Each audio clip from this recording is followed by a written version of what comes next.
Welcome back, I'm George, and in this video I'm going to show you the first things you need to do on your new Apple Watch Series 10. We have a bunch of customization features, we have some settings you need to change, and of course we have a bunch of functionalities exclusive to this new model. So without further ado, let's begin with what I believe is the first thing you should do once you get the Series 10, which is to customize your watch face. I'm pretty sure many of you know, but one of the headline features for the Apple Watch is the amount of options you have for the watch faces and the customization options you have for each one of those watch faces. I think by default on the Apple Watch, you get this one right here. I'm not really sure how it's called, but it's part of the new watch faces for the Series 10. But if you don't like it or if you want more alternatives, all you have to do is to tap and hold, then swipe all the way to the right and tap on the plus icon in the middle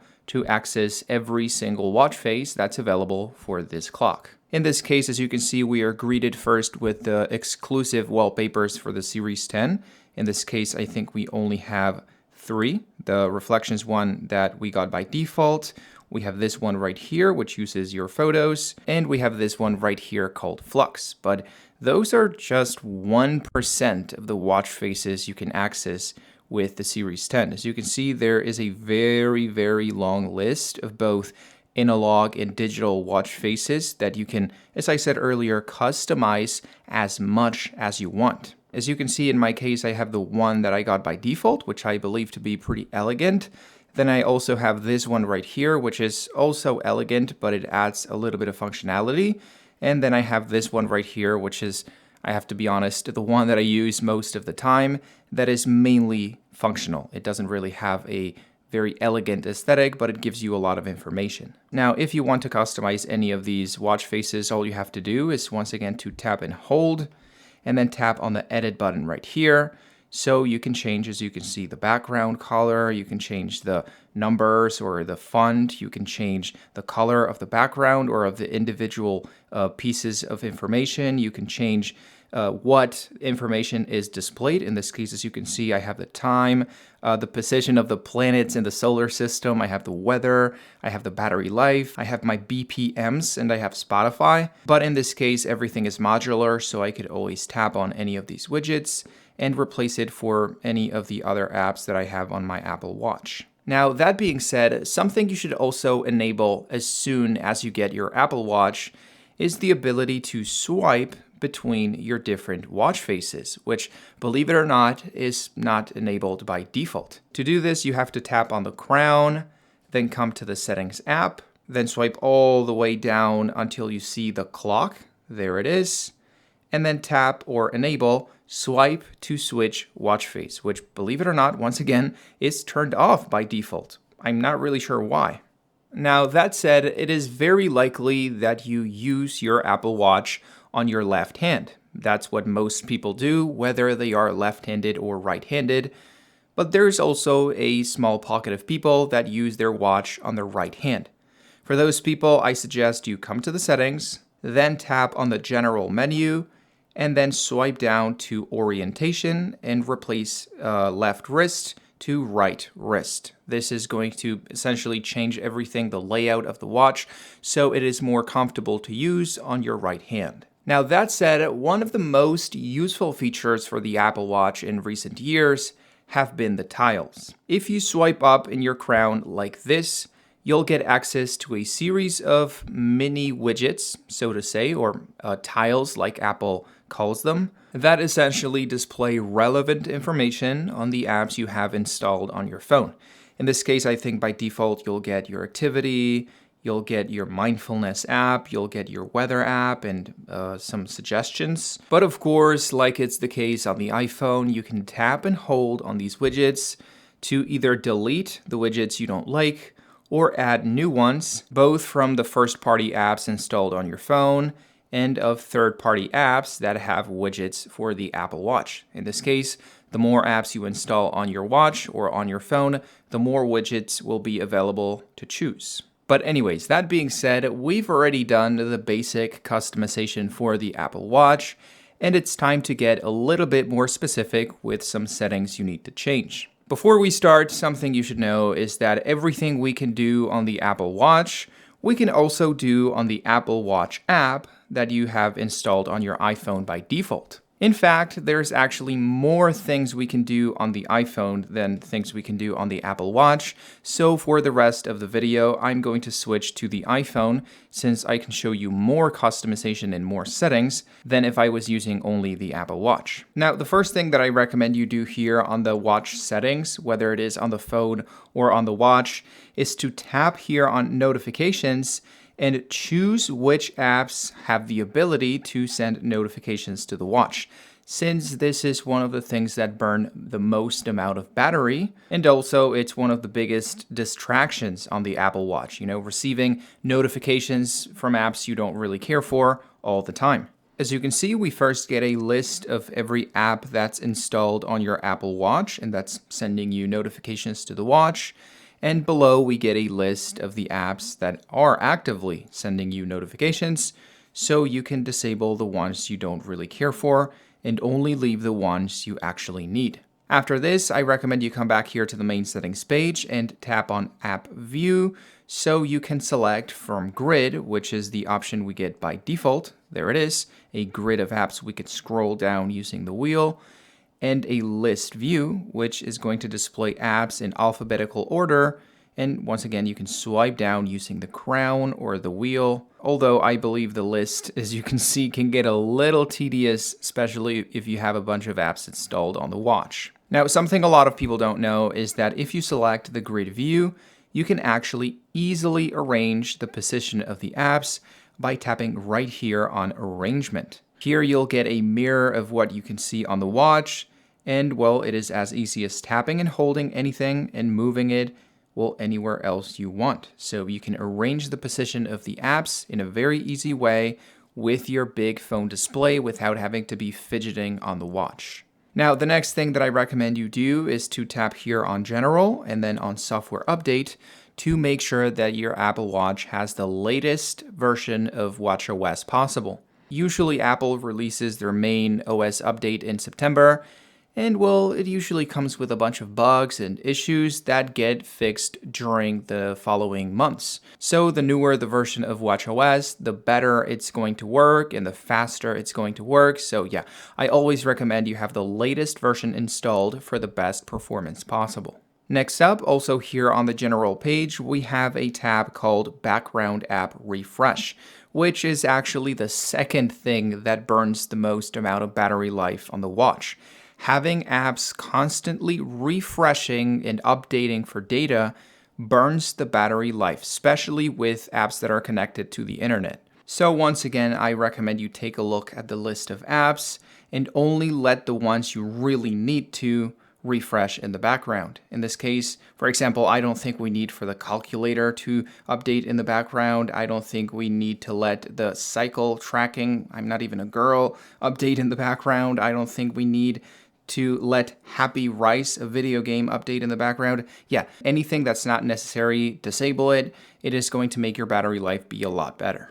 Now, once again, here on General and all the way at the top, you'll see there is a menu called Automatic App Install. Essentially, if you have this enabled, every single app you install on your iPhone will also install on the Apple Watch. And this can get a little tricky because there's a lot of apps that you have on the iPhone that you don't necessarily need to have on the Apple Watch. So even though it comes enabled by default, I recommend you turn it off. So only the apps you need to have on your Apple Watch stay on your Apple Watch. Once again, also here on the General tab, if we scroll down, we will find a menu called Enable Screenshots, which for some weird reason comes disabled by default. So you can't take screenshots with your Apple Watch. And well, even though I don't think you're going to be taking screenshots often here, I recommend you turn it on for when you need it. As you'll see here, it is pretty simple. You just have to press the side button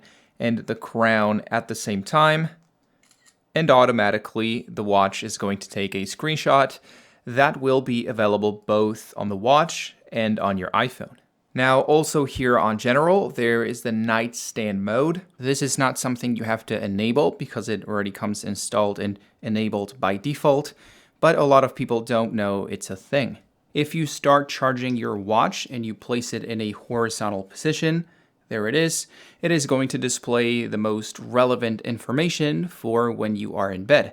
In this case, the time, the date, and the charge. For now, there's not a way to change the font or the color of the text, but yeah, essentially this is what it is, a nightstand mode for when you are in bed and you're charging the watch. Now that said, once again, also here on general, we will find the storage page, which is where we can see how much storage we have left on the Apple Watch and which apps are taking up most of that storage. In this case, I don't think you're going to have any problems. By default, you get 64 gigs on every Apple Watch, and most of the apps are taking the information from the internet or from the iPhone, so they don't really occupy a lot of internal storage.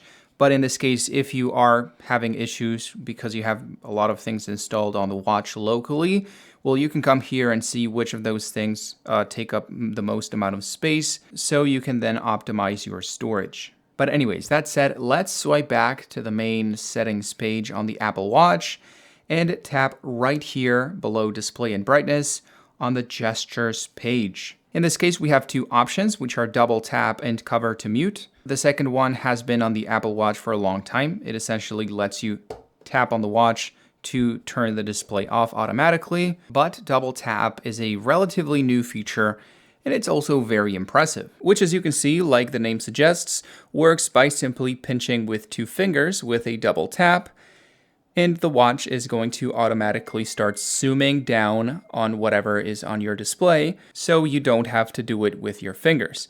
Once you reach the bottom, as you can see, and you keep scrolling, it's going to go all the way up. And well, as I said, this works essentially anywhere around the system where you can scroll down. So if you're here looking at a watch face and you double tap, it is automatically going to show the widgets and scroll through the widgets. Or, even though I can't really show you right now, if you are looking at an incoming notification and you double tap, it is automatically going to dismiss that notification. Now back here on the main Apple Watch app, if we scroll down to the display and brightness tab, we will get the option to enable the always on display. As you can see, it's here below the brightness settings, and it actually lets you choose what things show on that always on display. So you can select whether you want to show complications in data, live activities, apps, and notifications. Now, to be honest here, I'm not necessarily a big fan of the always on display. I believe it's kind of pointless since the Apple Watch has sensors that detect whether you are looking at the watch or not. So, once you look, it's always on without needing to enable the always on display. And well, it also burns a significant amount of battery life. So in my opinion, if you don't really look at the clock all the time in weird angles, I believe you should turn it off. Now also here on the display and brightness settings, as you can see, we have a text size wheel, so we can make text look bigger. There it is, or smaller, depending on what you like. We then also have an option to enable bold text, which is, going to have a similar effect, making things easier to see. And we'll also here, we have the option to wake on wrist raise, which is what I showed you earlier, where we can, turn the display on or off with a wrist flick or race. We can also enable wake on crown up, so we can rotate the crown to show what's on the display like that. And we can also change the wake duration. So in this case, we can go from 15 seconds, which is the default option, to 70 seconds, which is the one that I recommend. If you've had an Apple Watch before, you know it is very annoying when you're looking at something on the watch and then it automatically turns off because it's been 15 seconds. I don't think 15 seconds is enough time of inactivity to all of a sudden turn the display off. So yeah, use wake for 70 seconds for, in my opinion, a much better experience using the watch. But anyways, back here on the main Apple Watch menu, if we scroll down a little bit more, we can access the Siri settings. And once again here, if you are concerned with your battery life, this is something you need to know. If you enable Listen for Hey which I think comes enabled by default, your Apple Watch is going to have an active microphone working all the time, trying to see if anybody is saying, "Hey Siri," and of course that is going to burn a lot of battery life. In my opinion, it is much better to disable Listen for Hey Siri and enable Raise to Speak, which, as you'll see now, is essentially going to automatically activate Siri once I get the watch close to my face. What's the weather like in New York City?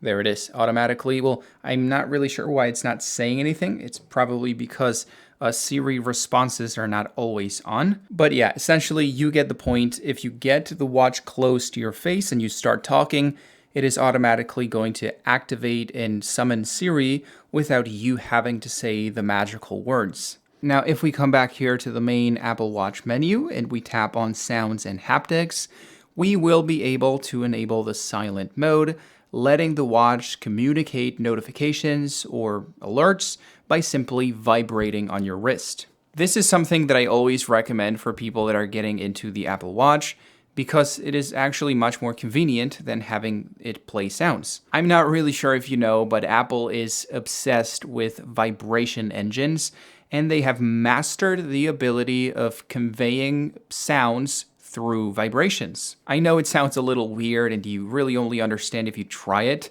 but yeah, the Apple Watch is essentially able to make a bunch of different types of vibrations to display different types of notifications or alerts. So there's no real need for the watch to be playing all these different noises or jingles for the different types of notifications, because you can get the same effect with a vibration. And well, for that same reason, also here on the Sounds and Haptics menu, I recommend you enable Ground Haptics and System Haptics for a much better feeling when you navigate around the watch.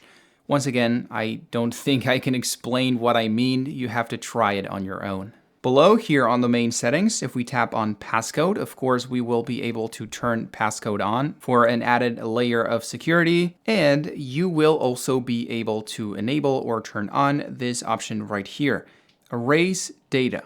When this feature is on, the Apple Watch will erase all the data after 10 failed passcode attempts.